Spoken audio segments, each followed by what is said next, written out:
Buen día, querido profesor. No interrumpa al maestro, está absorbiendo rayos de sol y está absorbiendo también por la nariz y por la boca rayos del mismo sol. Después parece como si hubo los sicarios así, esos ratones que no pueden contener su energía porque el sicario no lo puede cazar bien porque se le escapa. Sí, el profesor hace ese rito todos los días. Vamos a preguntarle como literó filósofo que realmente hubieron grandes errores en la anterior clase, como literó filósofo. Preguntémosle. Y bueno, bien.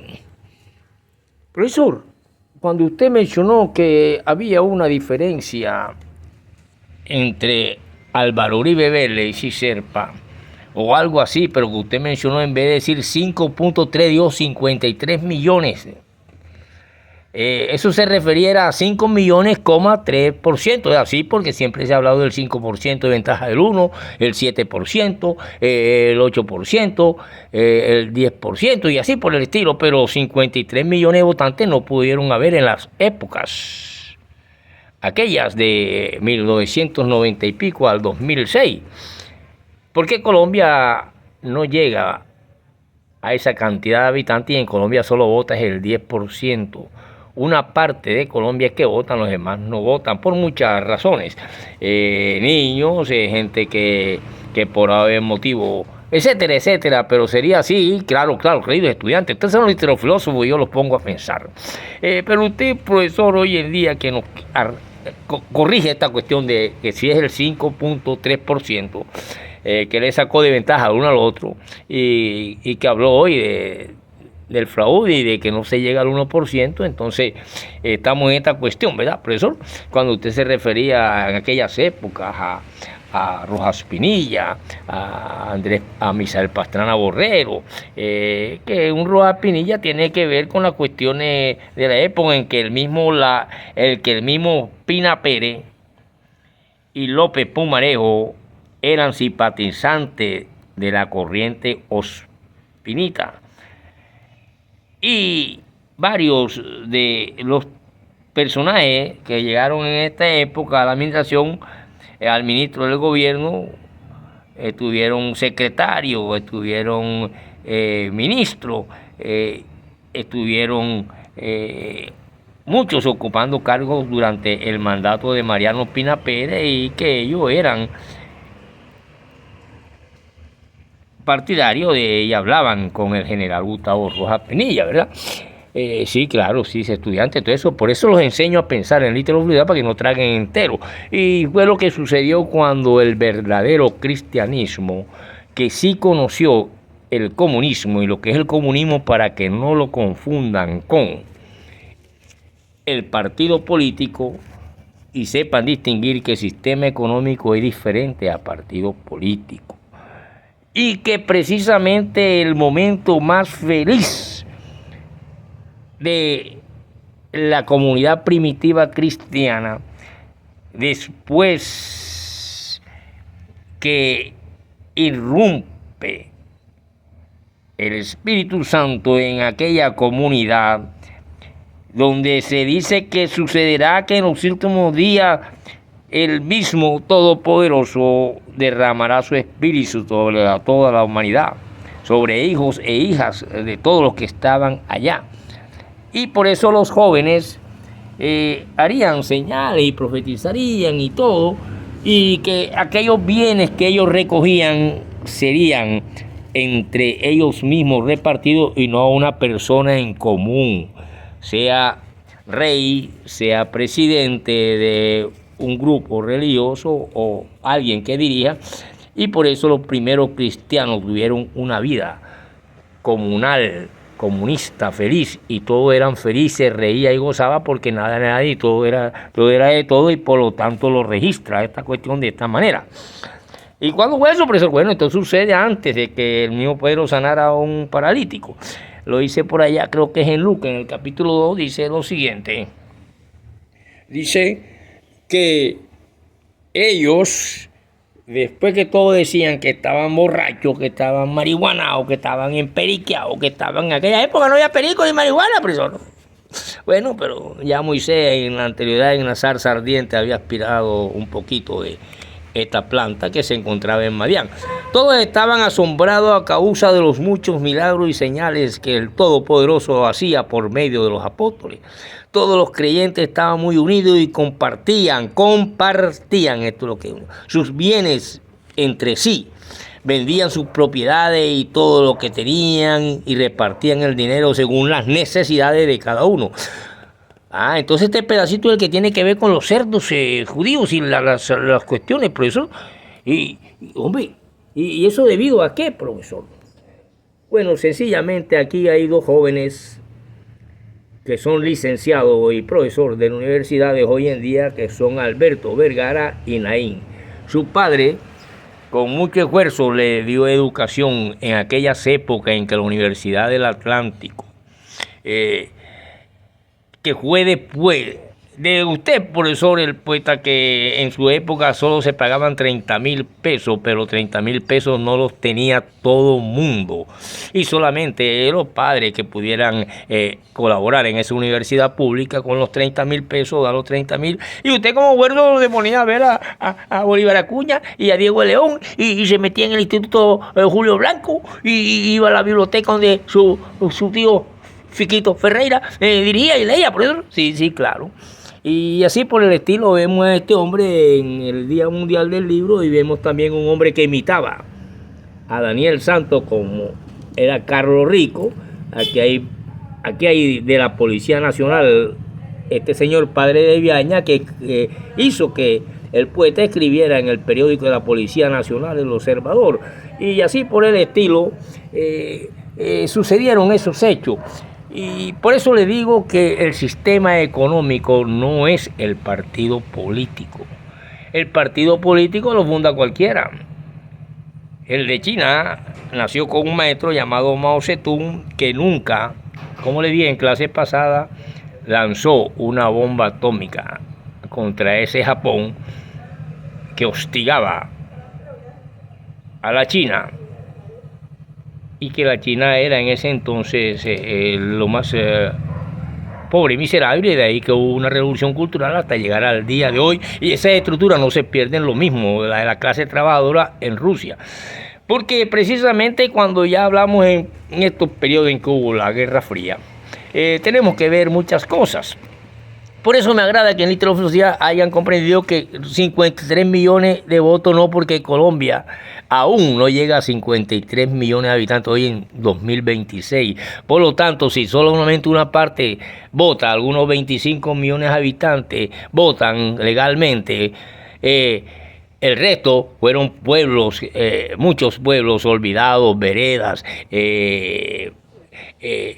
corregimientos y cosas que la gente no se conocen en el mapa y que precisamente en una gesta popular han llegado a votar por un presidente, como fue el caso del apoyo que ha recibido el gobierno nacional, quien llaman guerrillero comunista o algo así, pero que estas palabras de guerrillero y estas cuestiones, como vimos en la época de Gustavo Rojas Pinilla, le decían sencillamente bandolero, pero hay mucha diferencia, porque los bandoleros están en el populus y la palabra bandido se encuentran muchas veces en las altas cúpidas y élites y en el mismo gobierno nacional y en las mismas instituciones hay corrompimiento. Pero hablando de esto de por qué los cerdos judíos, ya yo tendría que ir y remontarme al falso testamento de María.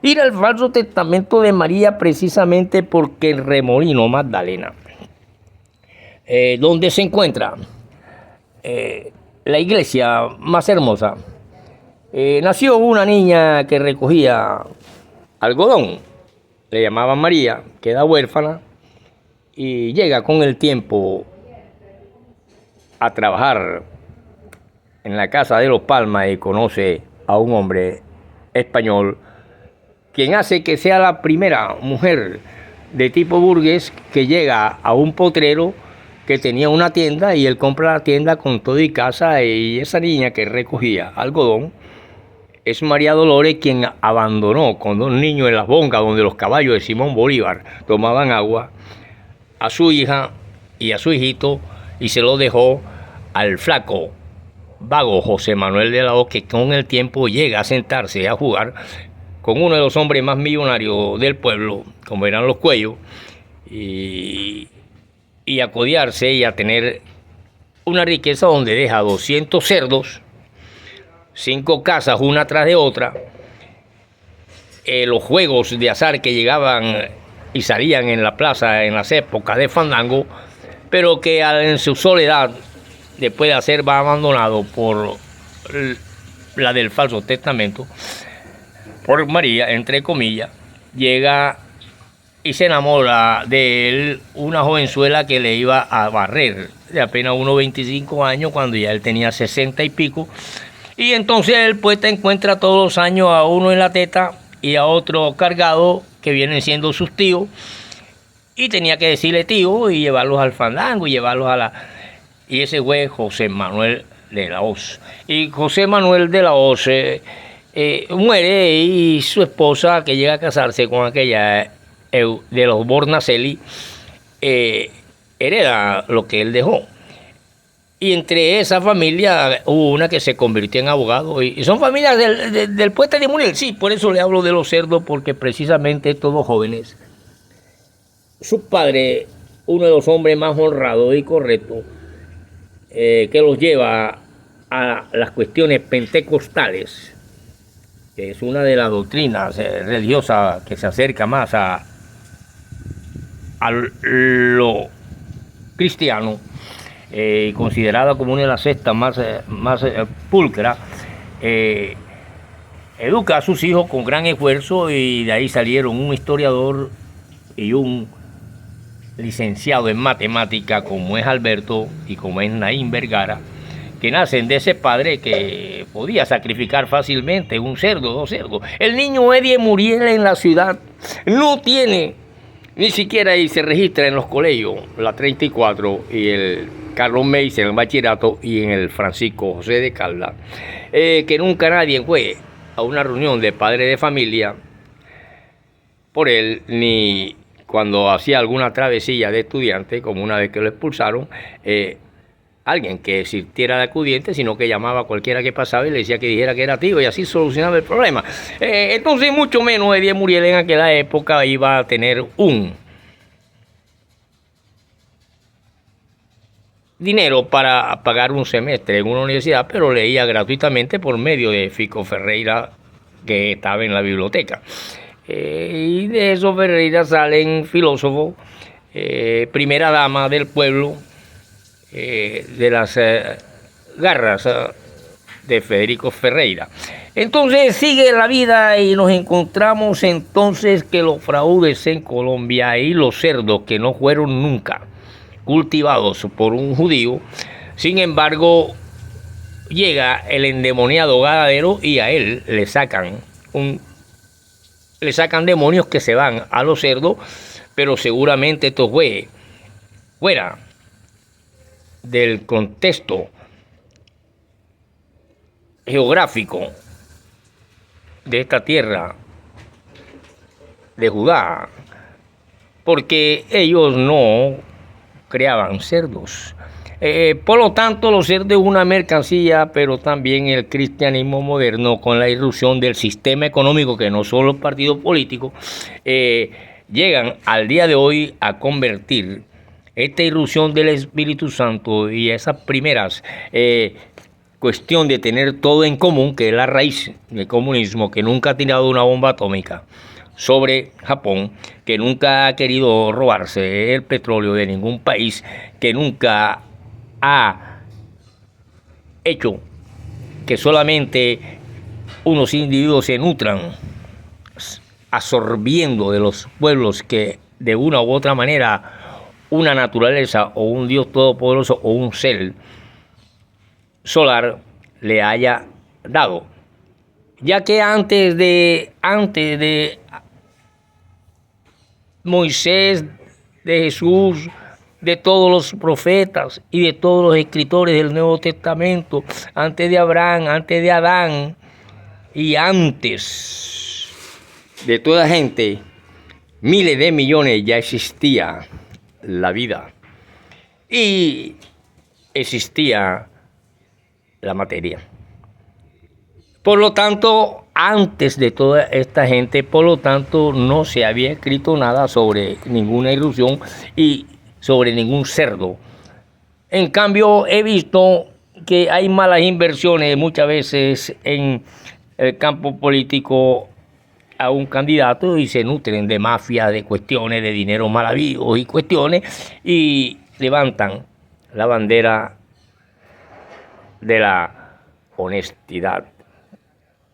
Llega un momento en que hago una inversión, por ejemplo, este aparato, donde hoy en día sale que Robinson, y que no soy yo, sino hecho como con una, le llaman hoy una inteligencia artificial, o alguien impostor que está usando mi nombre para llevar a algo donde este aparato que cuesta 200,000 pesos, que para mí es un gran sacrificio, e invertirle cada rato en Tigo, como piden ellos, o internet, y no sé qué, deba venderlo.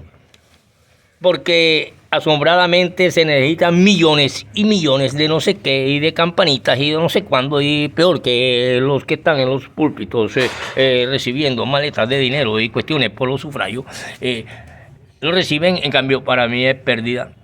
Y por eso debo venderlo por 200,000 para recuperar lo que invertí. Entonces, ¿qué pasa? Que cuando yo miro que sí es cierto que existieron bandoleros que no son guerrilleros, en las épocas en que en la noche del 13 de junio de 1953 el nuevo presidente general Gustavo Rojas Pinilla le comunicó a los colombianos la tremenda crisis política que habían dejado los partidos tradicionales, o el partido tradicional, donde había un Ospina Pérez y había un no sé qué y un no sé cuándo, y que en esas épocas hay desmovilización. Y cuando se resolvió el problema del carácter del delito en que había incurrido la guerrilla, el gobierno tuvo que ver con la desmovilización a escasos 10 días del cambio de gobierno y siguiendo el llamado de paz que formaba y formulaba el presidente Gustavo Rojas Pinilla. Pero llega un momento en que el plan de obra pública es conducida la desmovilización del llano, esa movilización guerrillera del llano, y el gobierno de Rojas dedicó su atención a implementar un vasto plan de obras públicas en el territorio nacional, y por eso Rojas Pinilla hizo grandes obras. Por lo tanto, cuando vamos que hay escollos y hay todo lo que se refiere al carácter del delito, durante el anterior gobierno Gómez Urdaneta, quienes estaban alzados en armas, liberales o comunistas, eran tipificados como bandoleros. Y hay mucha diferencia entre bandoleros, guerrilleros, que es una organización que toma una bandera para el nombre de una parte del pueblo, sea obrera, sea campesina, ante las brechas económicas, y que es lo que llaman y decían ser, y le llamaban a estos bandoleros delincuentes comunes, que actuaban movidos por odio y pasiones para satisfacer sus personales necesidades, entonces intereses. Entonces, desde el punto de vista del nuevo gobierno, los delitos cometidos por los insurgentes liberales, ojo, deberían considerarse políticos. En otras palabras, aquellos cuya motivación hubiera sido el ataque al gobierno y al Estado. Por esta razón, a los alzados en armas se les calificó de guerrilleros para apartarlo del significado de bandolero y bandido, porque ellos luchaban era con el gobierno, contra el gobierno que estaba en el poder, y que precisamente los que estaban en sus filas fueron alguna vez liberales o conservadores. Ojo a la jugada. Entonces, ¿qué pasa? Que cuando nosotros vemos que lo que significaba que eran delincuentes políticos, se validaba entonces así la lucha de esto contra un gobierno que estaba contra Laureano Gómez y se le daba el golpe de Estado de Rojas Pinilla, buscando la justificación política que necesitaba en esos momentos y exigía rendición incondicional del lado guerrillero cuando es utilizado Gustavo Rojas. Entonces, ¿qué pasa? La escasa formación política, había mucha escasez de formación política, como hoy en día que los muchachos no tienen idea de la sociología, que qué significa luchar por la educación para que en un mañana haya una sociedad más comprensiva y menos delincuencia, o al menos la delincuencia analfabeta y semianalfabeta que inunda a las escuelas de hoy en día donde se instruyen, porque hay una falsedad en la información. Entonces, la ausencia de dirigentes nacionales y la fragmentación del movimiento fueron factores que impidieron una negociación colectiva. Eso hace que se concreten estrategias guerrilleras en diferentes partes.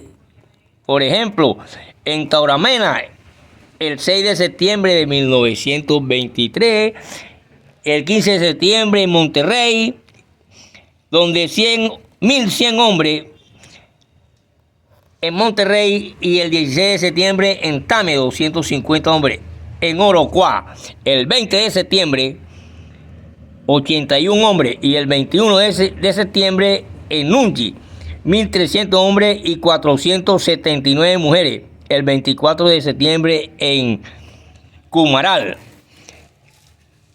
donde llegaron también 120 hombres más. Esto nos trae a coalición, queridos estudiantes, y absorban un poco de sol y tomen sol para que sean una carretilla eléctrica. No, profesor, una carretilla eléctrica, no, profesor, mejor una moto eléctrica. Bueno, bien, o un carro eléctrico. Bueno, bien. Entonces, ¿qué sucede? Que si nosotros vemos con nuestros propios ojos y escuchamos con nuestros propios oídos, no viendo las tetas secas de caracol y viendo otras cosas, el estudiante podrá comprender que no fueron 56 millones de votos de diferencia, sino 5%, 3. Debe colocarle el porcentaje y la comita, porque Colombia nunca ha tenido 53 millones de habitantes, aunque votaran todos, desde el norte hasta la Patagonia de Colombia, como son las selvas amazónicas, para diferenciarlo de la Patagonia de Argentina. Nosotros pues podemos ver que Rojas Pinilla no quería ser dirigido por los partidos conservador y liberal, que se conoció como bipartidismo. El carácter del delito en diferencias o en diferentes momentos en que le decían guerrilleros y bandoleros, fue llevado a ser tomado sencillamente no como bandoleros ni delincuentes comunes, sino como gente que pelea contra el Estado, y a esto se fue lo que se le llamó guerrilla, que fueron conformadas por liberales y conservadores. Entonces, Gómez Urdaneta, antes de Rojas Pinilla, tipificaba a esta gente alzada en armas como bandoleros comunes o corrientes. Por eso la palabra común en el cristianismo es lo que significó en los primitivos cristianos, que eran felices y reían y gozaban y se abrazaban y a nadie le faltaba nada porque todo era de todo y nadie era dueño de nada. Esa fue la comunidad primitiva, a la de hoy, donde el mismo Cristo lo hacen en oro, lo hacen en plata y tiene un valor, y por eso el cristianismo y la doctrina de Cristo se convirtió en una mercancía en el capitalismo anglo-yanqui, hasta el punto de votar a unos mormones hace poquito que dice que conocieron a Jesús con pantalón bota ancha y que vino en un barco navegando y le dejó 2 Biblias. Y así se ha tergiversado tanto lo que es un pensamiento o una doctrina a algo que se afirma como verdad, y ahí es donde nace el dudaísmo. El dudaísmo, que es una doctrina también filosófica. Hombre, profesor, no sabíamos eso. Continuaremos en la próxima porque acabo de tomarme un vaso de sol